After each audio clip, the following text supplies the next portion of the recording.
The notice arrived on Tuesday. Rachel stood in the doorway of her cabin, holding the paper with both hands. They trembled despite her effort to still them. One word stamped across the center in red ink: foreclosure. Below it, dates and legal terms that blurred together into a single message. She had until Friday. Outside, her children played near the wagon. Emma, 8 years old, chased her younger brother Thomas around the wheel spokes. Their laughter carried on the autumn wind. They didn't know yet. She hadn't found the words to tell them their world was ending. The morning sun painted everything gold. Across the fence line, David Fletcher's modest 40 acres stretched toward the hills. His children worked the south field, their small figures bent over the last of the harvest. Rachel had never spoken to the man beyond neighborly nods. He kept to himself, same as she did. 2 years of living side by side, separated by wooden posts and mutual privacy. She folded the notice and tucked it into her apron pocket. The packing began that afternoon. Each item she wrapped told a story she wasn't ready to finish. The quilt her mother had sewn. The tin plates her husband bought their first week in the territory. His tools, still sharp, waiting for hands that would never return. Michael had died of fever that first winter, sudden and cruel. 3 years she'd fought to keep his dream alive. 3 years. And now this. Emma appeared in the doorway. "Mama, why are you packing? We're taking a trip, sweetheart." "Where?" Rachel's throat closed. She smoothed her daughter's hair. "I'll tell you soon." By Wednesday, the cabin stood half empty. The walls showed pale squares where pictures had hung. The stove remained, too heavy to move. Everything else fit in the wagon or didn't matter enough to save. Rachel worked through the nights, sorting by lamplight, making decisions no woman should face alone. Thursday, she told the children. Emma cried. Thomas, only 5, didn't fully understand but clung to his sister's distress. Rachel held them both on the porch steps as the sun set behind the hills. She promised things she couldn't guarantee. They'd be all right. They'd find somewhere new. This wasn't the end. She said the words without believing them. Friday morning arrived cold and bright. First frost silvered the grass. Rachel hitched their old mare to the wagon while the children ate the last of the bread. She loaded the final bundle, then walked through the empty cabin one last time. Her footsteps echoed. The door hung open behind her. No reason to close it now. By noon, they stood in the road. Everything they owned filled the wagon bed. Emma sat on the bench, holding Thomas. Rachel stood at the mare's head, looking at the empty land that had taken everything and given nothing back. The wind carried the scent of harvest from neighboring farms, abundance everywhere but here. Across the fence line, David Fletcher stood on his porch. One hand shaded his eyes against the afternoon sun. He was watching, just watching. Rachel turned away and clicked her tongue at the mare. They rolled forward 20 yards before she stopped. There was nowhere to go. Evening settled over the territory in shades of amber and gray. Rachel made camp at the road's edge, just beyond her former property line. She built a small fire while the children huddled under blankets in the wagon. The flames caught and held, casting dancing shadows across the dirt. She had no plan beyond this moment.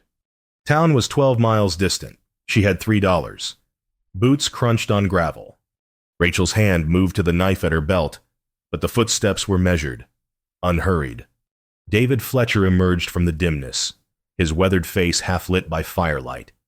He stopped a respectful distance away. "Evening?" he said. She nodded, kept her hand near the knife. He crouched by the fire, not asking permission, but not threatening either. Up close, she could see gray threading his dark hair, lines around his eyes from squinting at sun and wind. 40, maybe 45. His clothes were patched but clean, boots worn but oiled. "I can offer half," he said. "We work it together." Rachel stared at him. "What, my land?" "Half is yours if you work it with me." His voice was quiet, matter of fact. Got room in the old bunkhouse for you and your children? We split the harvest, share the labor. Pride flared hot in her chest. I don't need charity.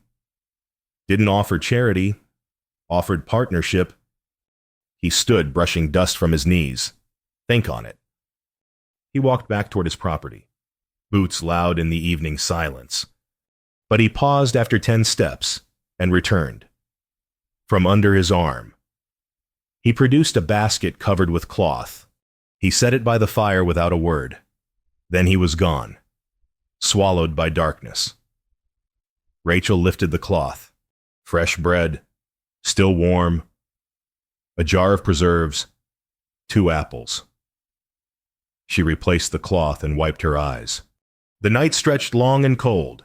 She dozed sitting up, feeding the fire, listening to her children's breathing from the wagon. Every sound made her startle. Coyotes yipped in the distance. The wind picked up after midnight, carrying the promise of harsher cold to come. Dawn broke sharp and clear. Frost coated everything in white crystal. Rachel climbed stiffly from her bedroll and found Emma already awake, watching her with solemn eyes. Mama, why can't we stay? The girl asked. The question broke something inside Rachel's chest. All the walls she'd built, all the strength she'd maintained through packing and leaving and camping in the road. Her daughter's simple question shattered it. She looked across the fence line at David Fletcher's property. Smoke rose from his chimney. The land was small, barely enough to feed one family. But it was land. It was shelter. It was a chance. Get your brother ready, Rachel said. She found David in his barn, milking his cow. The animal shifted and huffed, breath steaming in the cold air. He glanced up when her shadow fell across the doorway. Half, Rachel said. But I work equal, not a minute less than you. David set down the milk pail and wiped his hands on his pants. He stood and extended one calloused hand. Equal, he agreed. They shook. His grip was firm, brief. When he released her hand, Rachel felt the first warm thing she'd felt in days. Not hope exactly, not yet, but possibility. Bunkhouse is the small building past the garden, David said. I cleaned it yesterday. You knew I'd accept.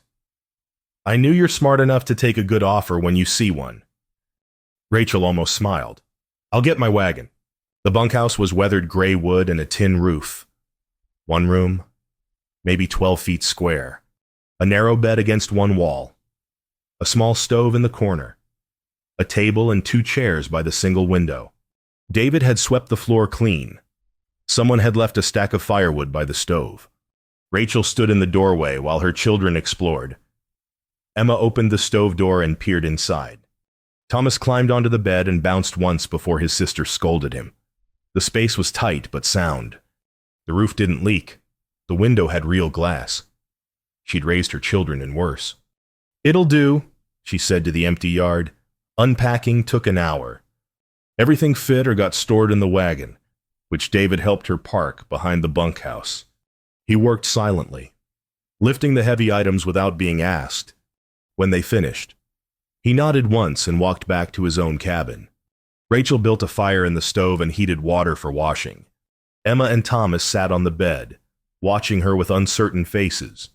She knew what they needed to hear but couldn't find the words yet. That evening, David appeared at the door with a basket. More bread, a jar of milk, dried beef wrapped in cloth. For tonight, he said. Tomorrow we figure out the arrangement. Thank you. The words came hard. Rachel wasn't accustomed to accepting help. He started to leave, then paused. Lost my wife 5 years back. Childbirth. The baby, too. His voice was steady but quiet. Been raising my 2 alone since... I know what it costs. Rachel met his eyes. Fever took my husband. First winter we were here. 3 years ago... David nodded slowly. Understanding passed between them, without more words needed.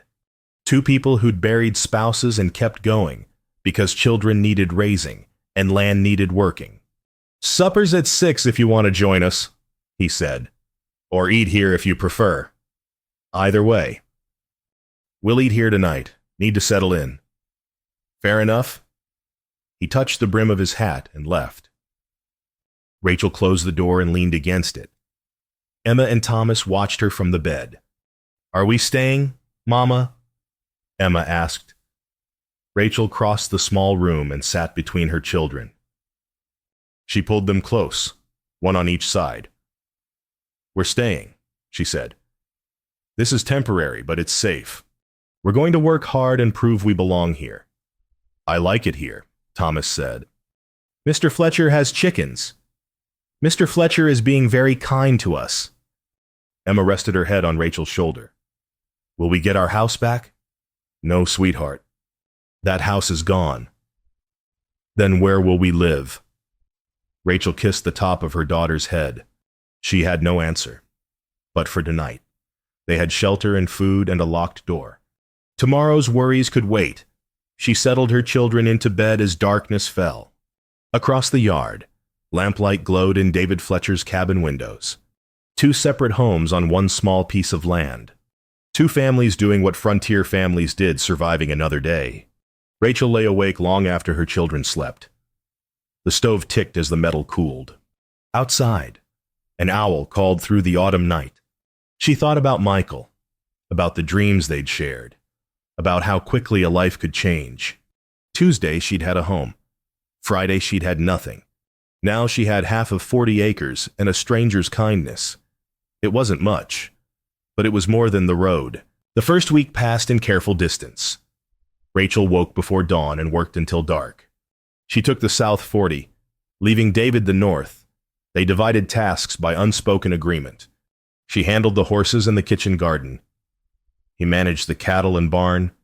The children served as messengers, carrying tools and news between the two adults who circled each other like wary dogs.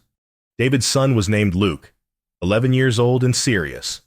His daughter Margaret was 9, with her father's quiet manner. They taught Emma and Thomas how to collect eggs and where the good fishing hole was. The children adapted faster than their parents. By the second week, patterns emerged. Rachel discovered David woke even earlier than she did. She'd step outside in the pre-dawn darkness and see lamplight already burning in his cabin. He'd be at the barn before sunrise, feeding animals, repairing whatever had broken the day before. The man worked like he was trying to outrun something. She understood that impulse. They timed their coffee breaks to coincide, not deliberately at first. Just the natural rhythm of labor. Rachel would finish one task and pause to rest. David would appear from behind the barn or emerge from the north field. They'd sit on opposite sides of the fence line, her on her side, him on his, and drink coffee from separate thermoses. The conversation stayed practical. Weather. Planting schedules. Which tools needed sharpening. But slowly. Carefully. Something else crept in. David mentioned that Luke was struggling with arithmetic. Rachel offered to help. David said Margaret loved stories but couldn't read well. Rachel said she taught school back east, before marrying. Might be able to help with that too. She said, "I'd be grateful." 3 weeks in, a windstorm rolled through. Rachel woke to her roof groaning. Wind screamed around the bunkhouse corners, and rain hammered the tin. She herded the children to the center of the room, away from the walls, and waited for dawn. When light finally came gray and grudging, she discovered a section of roof had lifted. Water dripped steadily onto the floor near the stove. She was assessing the damage when David appeared. He carried lumber and a hammer, his hat pulled low against the continuing rain. He didn't ask permission, just leaned a ladder against the bunkhouse and climbed up. Rachel followed with the boards. They worked side by side, her holding wood in place while he nailed. The rain soaked them both. His hand covered hers when they reached for the same nail. They both froze. The touch lasted only a second before they pulled apart. But Rachel felt it for an hour afterward. They finished the repair in silence. "Thank you," she said when he climbed down.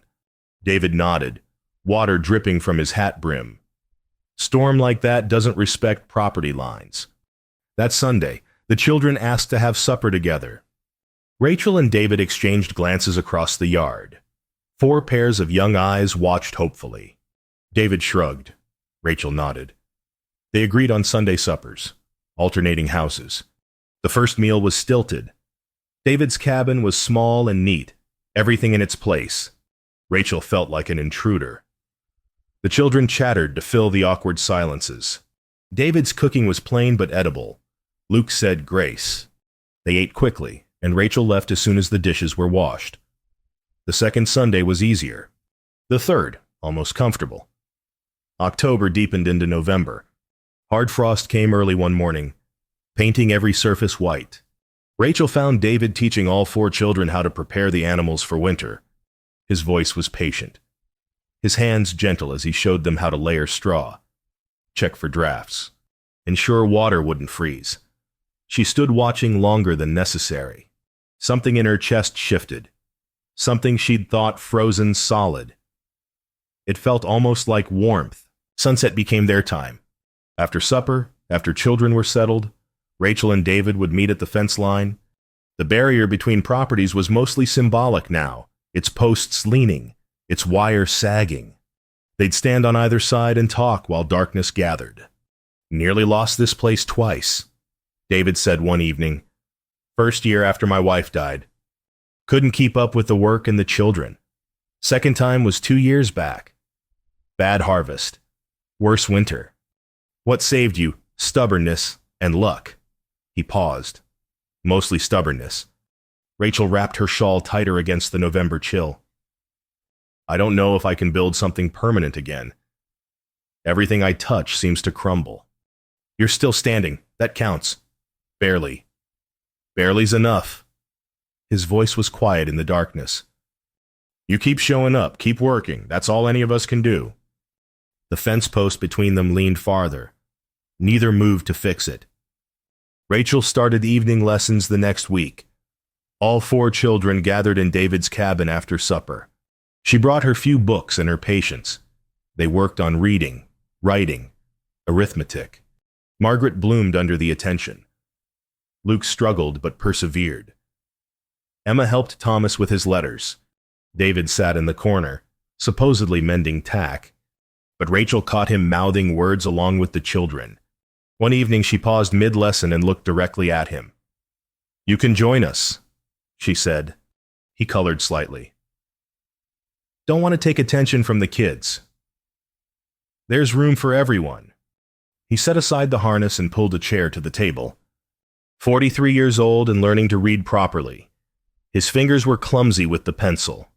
He formed letters with the same careful concentration he used for everything else. The children thought nothing of it. Rachel felt something tender catch in her throat. December arrived with snow. The first flakes fell on a Sunday. Rachel stood on the bunkhouse steps watching white erase the world. Across the yard, David's door opened. He emerged, looked at the sky, then at her. Some unspoken agreement passed between them. They met in the middle. Beautiful, Rachel said. Means hard work ahead. Always does. She smiled slightly. But we'll manage. We will. The snow accumulated. They stood watching it settle on the fields they'd worked together. The fence line now completely buried. No property boundary visible. Just one piece of land. Shared. Rachel fell ill 3 days later. Nothing serious, just a winter cold. But it left her weak and feverish. She tried to work through it and nearly collapsed in the barn. David found her leaning against a stall, trembling. He didn't argue or ask permission.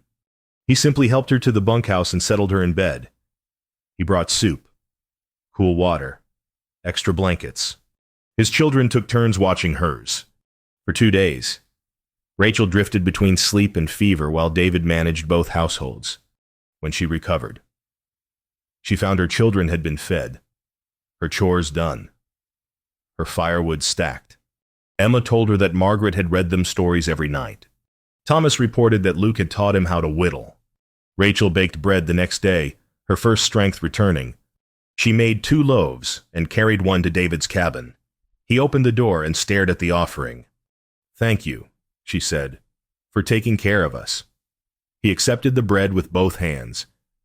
"That's what neighbors do. We're more than neighbors now." David met her eyes. "Yes, we are."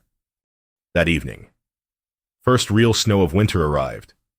Rachel and David stood together, not on opposite sides of any boundary, but side by side, watching it transform the landscape. His arm almost touched hers. The space between them felt electric with unspoken things. "Think we'll make it through?" she asked quietly. "Together." He glanced at her. "Yes, I think we will." The banker arrived on a Tuesday in mid-December.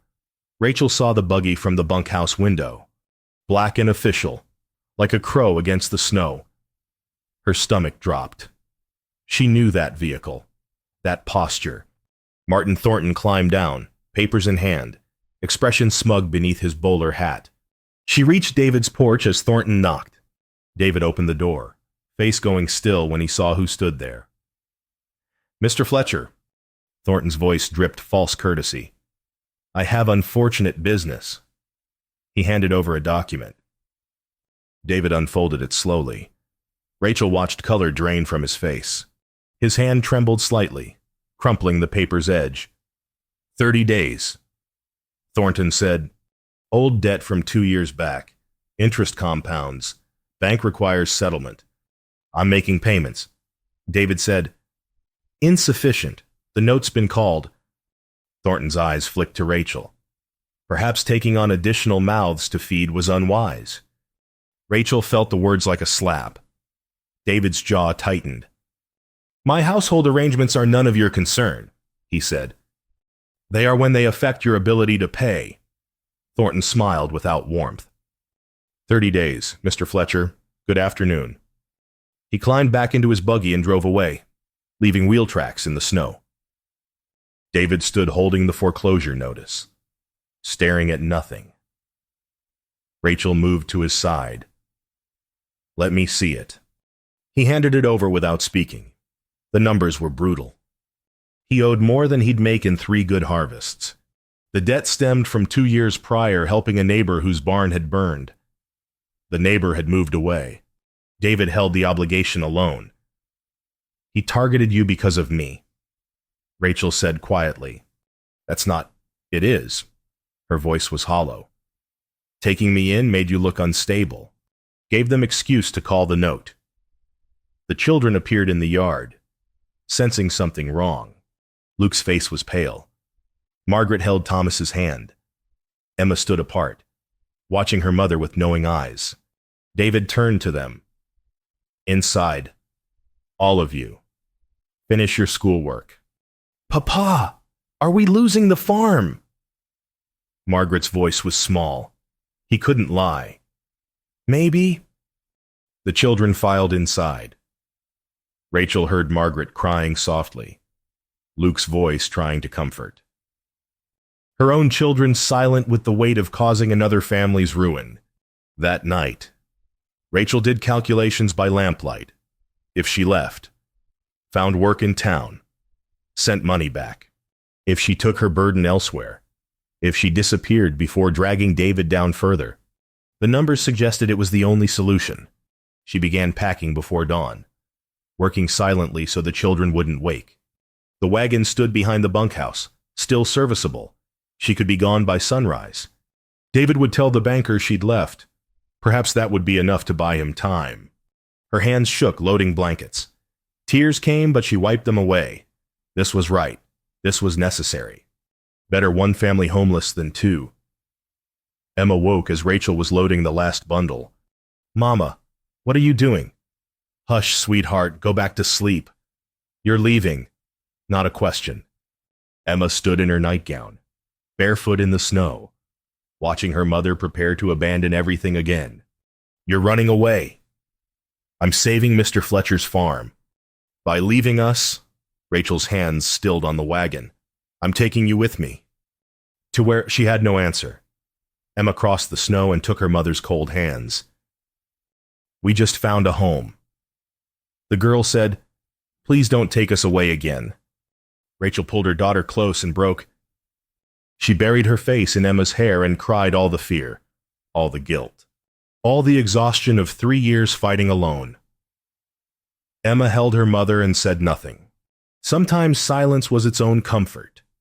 They stood that way until dawn painted the sky gray, until boots crunched in snow and David's voice cut through the morning cold. "What are you doing?" Rachel turned, still holding Emma.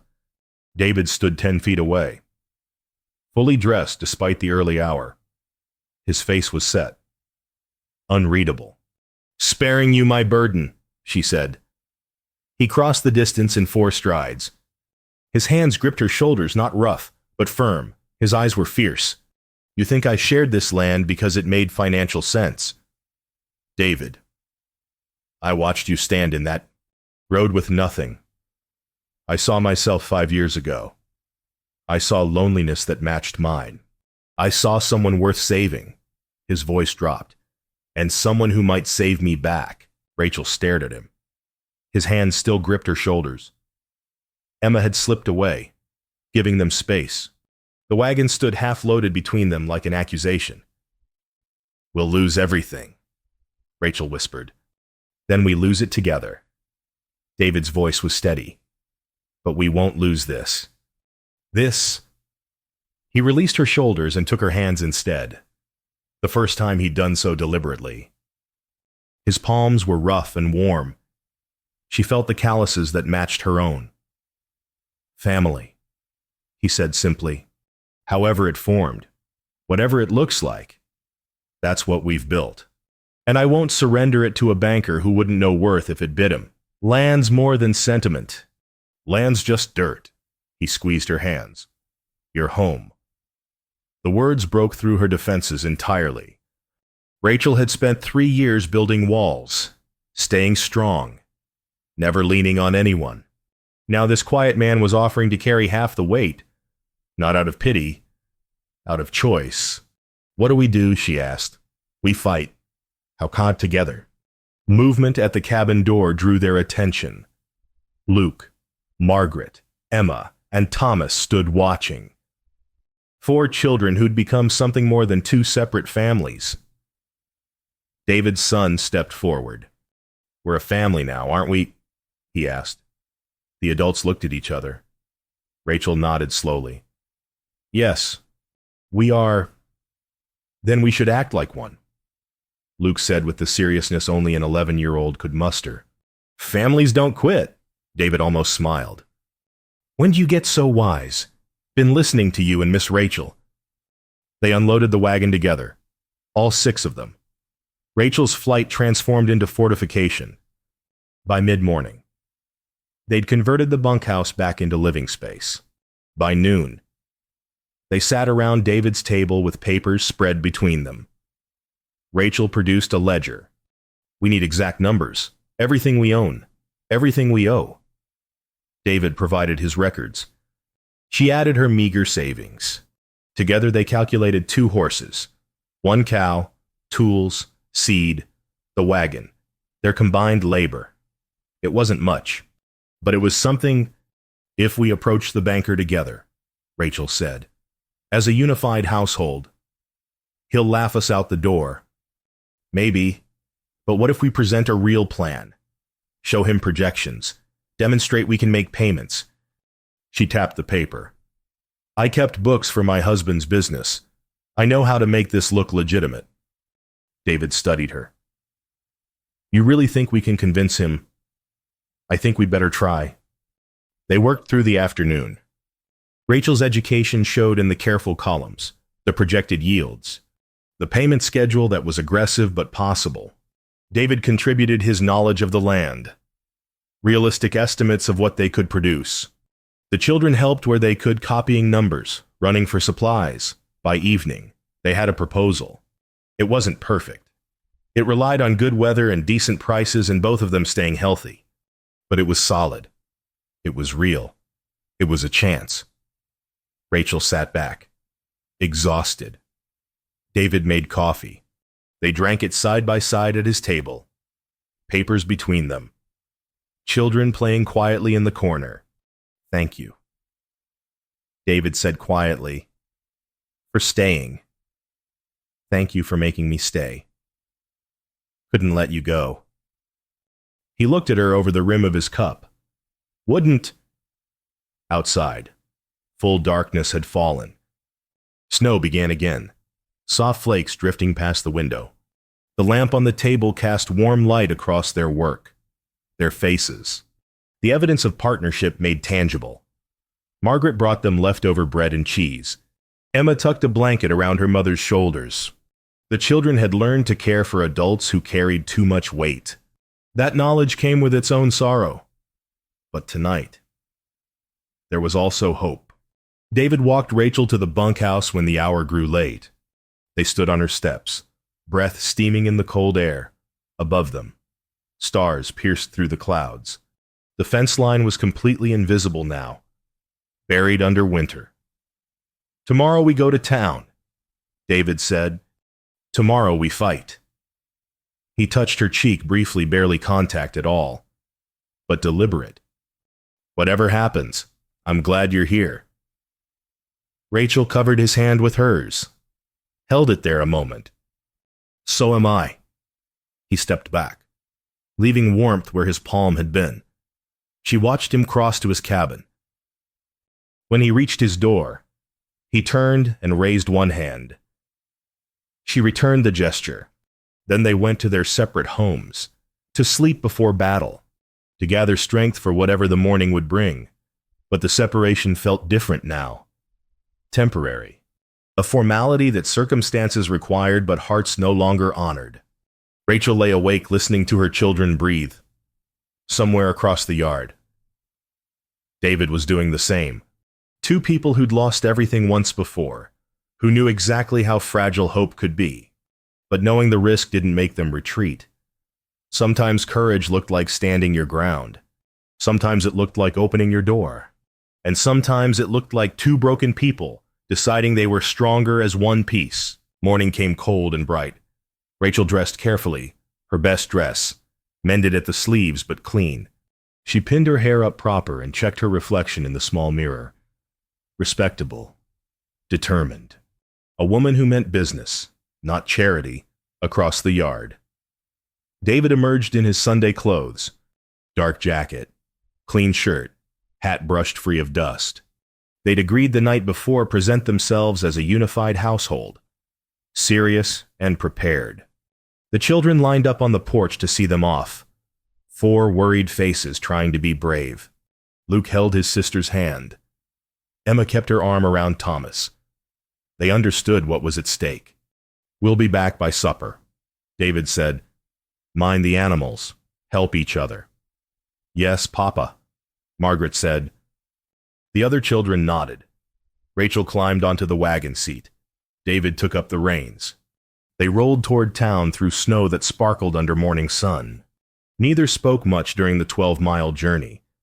Words felt insufficient for what lay ahead. Town was modest. 24 buildings strung along the main road. The bank sat in the middle, brick and imposing. Thornton's domain. Rachel felt her stomach tighten as they approached. David helped her down. Their eyes met briefly. He nodded. She straightened her spine. Together they walked through the bank's front door. The interior was all dark wood and brass fixtures. A clerk looked up from his ledger, expression shifting from bored to suspicious when he recognized David. Before he could speak, David said clearly, "We're here to see the manager." "Mr. Thornton is—" "Not Thornton, the bank manager." The clerk blinked. "Mr. Pritchard." "Yes." "Nah, he's not expecting." "Tell him David Fletcher and Rachel Dawson are here with a business proposal." The clerk scurried to the back office. Thornton emerged instead, face already set in its practiced sneer. "Come to beg?" he asked. Rachel stepped forward before David could respond. "We're here to present a repayment plan, if you'll direct us to someone with authority to approve it." Thornton's smile was ugly. "I have full authority over this account." "Then you'll review our proposal." She held out the carefully prepared documents.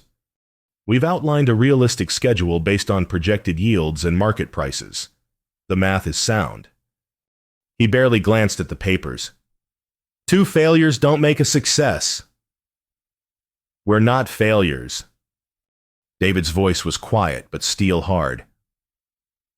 We're people fighting to keep what we've built. Tree built on bad debt and charity. Built on partnership and honest work. David took Rachel's hand, right there in the bank lobby, deliberate and public. This woman and I are combining our households, our resources, our labor, everything.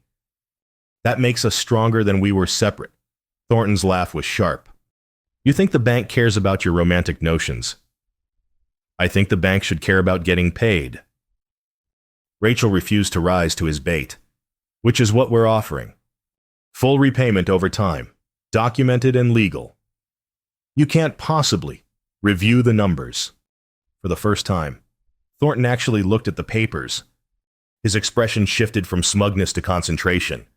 Rachel watched him scan the columns, the projections, the carefully reasoned estimates. Behind him, a door opened. An older man emerged gray-haired, well-dressed, carrying the authority of someone who actually ran things. He studied the scene with sharp eyes. Problem here, Thornton. No, sir. Just explaining to these folks that, let me see that. The manager Pritchard took the documents from Thornton's hands. He read slowly, thoroughly. His expression gave nothing away. The silence stretched. Rachel felt David's hand tighten around hers. She squeezed back. Finally. Pritchard looked up. Who prepared this? I did. Rachel said, I kept books for my late husband's business. It's comprehensive. He looked at David. These yield projections realistic, conservative. If anything. I've hit those numbers 3 of the last 4 years. Pritchard returned to the documents. More silence. Then, the payment schedule is aggressive. We're motivated, Rachel said. I can see that. He studied them both. You understand you're asking for significant flexibility from this institution. And we're offering a path to full repayment, David said, which is more than you'll get from foreclosure. True enough. Pritchard made a notation on the final page. I'll approve a modified schedule. 3 years, not 5. Interest adjusted upward slightly to compensate for risk. Miss 1 payment. The note gets called immediately. Understood. Rachel's knees nearly buckled. Yes. David Fletcher, Pritchard asked. Understood and agreed. Then we have terms. He handed the documents to Thornton, whose face had gone purple. Draw up the modification. I'll sign this afternoon. Thornton looked like he might argue. Pritchard's expression killed that notion. The younger man disappeared into the back office with obvious resentment. Pritchard shook David's hand. Then Rachel's. You've got gumption, both of you. Don't make me regret this. You won't, sir, Rachel said. They left the bank into winter sunshine. David helped Rachel onto the wagon in silence. Neither spoke until they'd cleared town and reached the open road. Then David pulled the horses to a stop. He turned to Rachel. She turned to him. For a moment they just looked at each other, hardly believing what had happened. Then they were laughing. Giddy, relieved, slightly hysterical laughter. David pulled Rachel into a hug that nearly lifted her off the seat. She clung to him, laughing and crying at once. We did it, she said against his shoulder. You did it. Those numbers, that presentation, we did it together. He pulled back enough to see her face. His expression was soft, wondering, Rachel Dawson, you're something remarkable. So are you, David Fletcher. The moment hung between them. Then, slowly, carefully, he leaned forward. She met him halfway. The kiss was brief, gentle, perfect. When they separated, both were smiling, We should get home. Rachel said, Children are waiting. Children are waiting. David agreed, but he kissed her once more before taking up the reins. They rode home through winter landscape, holding hands on the wagon seat. The land that had nearly broken them both now stretched ahead full of possibility. Hard work waited. 3 years of payments loomed, but they'd face it together. The children spotted the wagon from half a mile away. They poured off the porch, running through snow. Luke reached them first. Well, he demanded. David grinned. We did it. The celebration was immediate and loud. Margaret hugged Rachel. Emma hugged David. Thomas jumped up and down shouting. They all talked at once, questions tumbling over each other. Inside, David called. We'll tell you everything over supper. Spring came early that year, by March. Snow had melted from the fields. Green shoots appeared where they'd planted winter wheat. The land woke slowly, stretching toward sun, promising abundance after months of cold. Rachel stood in the doorway of the cabin, their cabin now, expanded over winter with a new addition David had built. She watched the children working the garden. All four moved with the practiced ease of a single unit. Emma showed Margaret how to space seeds properly. Luke taught Thomas to identify weeds, arms wrapped around her waist from behind. David rested his chin on her shoulder. Happy? He asked. Very. They'd made the first payment to the bank 2 weeks prior, on time, full amount, documentation perfect. Thornton had accepted it with visible disappointment. Pritchard had nodded approval. 2 years and 11 months remained. Long road ahead, but they'd started it right. David turned Rachel to face him. Been thinking? He said. Dangerous occupation. He smiled. About making this official? Her heart jumped. Official how? Marriage. Proper wedding. Paperwork filed.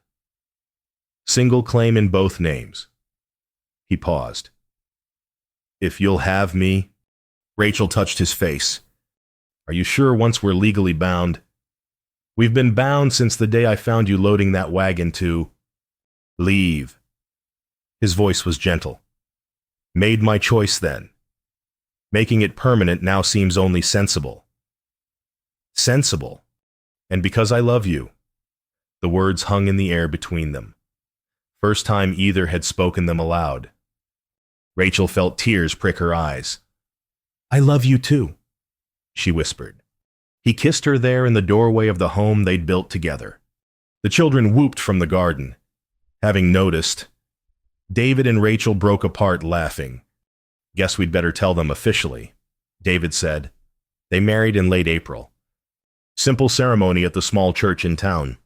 Their neighbors came, some who'd shunned David during the crisis, now offering genuine congratulations. The minister spoke about partnership and perseverance. The children stood as witnesses, all four beaming with pride. Martin Thornton appeared on the church steps as the ceremony ended. David felt Rachel tense beside him, but Thornton didn't approach.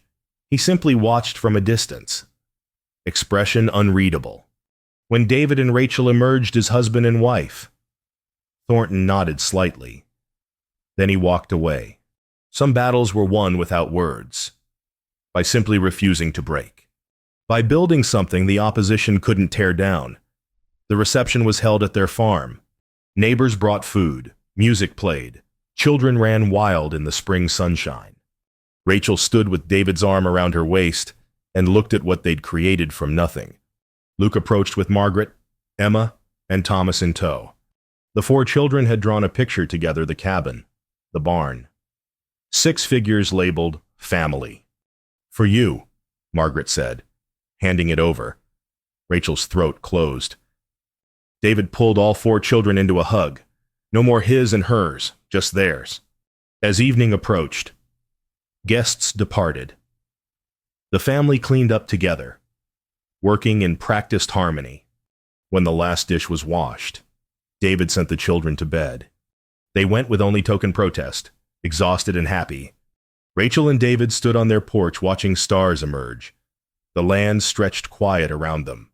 Their land now, legally and permanently. The fence line that had once divided properties was long gone. In its place, they'd planted a garden joint project, shared harvest. Think back to that Friday, David said quietly. When you stood in the road with nothing. I remember. Would you believe you'd be here now? Rachel leaned into him. No, I thought I was finished. We both were. He kissed the top of her head. Lucky we found each other. Lucky I stayed. Lucky I convinced you to. She turned in his arms. Behind him, lamplight glowed warm in their cabin window. The same lamp that had burned that first night, beacon across separate yards. Now it lit one home, shared and whole. What was it you said? Rachel asked. Land's just dirt. Your home, David finished. Still true? Always will be. They stood together as darkness settled over the territory. The wagon that had carried Rachel into dispossession now served as planter for her flowers. The bunkhouse stored tools. The barn held animals they'd raised together. Every inch of the 40 acres bore marks of their combined labor. Inside, 4 children slept safe and fed. Outside, spring promised abundant harvest. Ahead, years of work stretched unrelenting. But they'd face them together partners, spouses, family by choice and by law.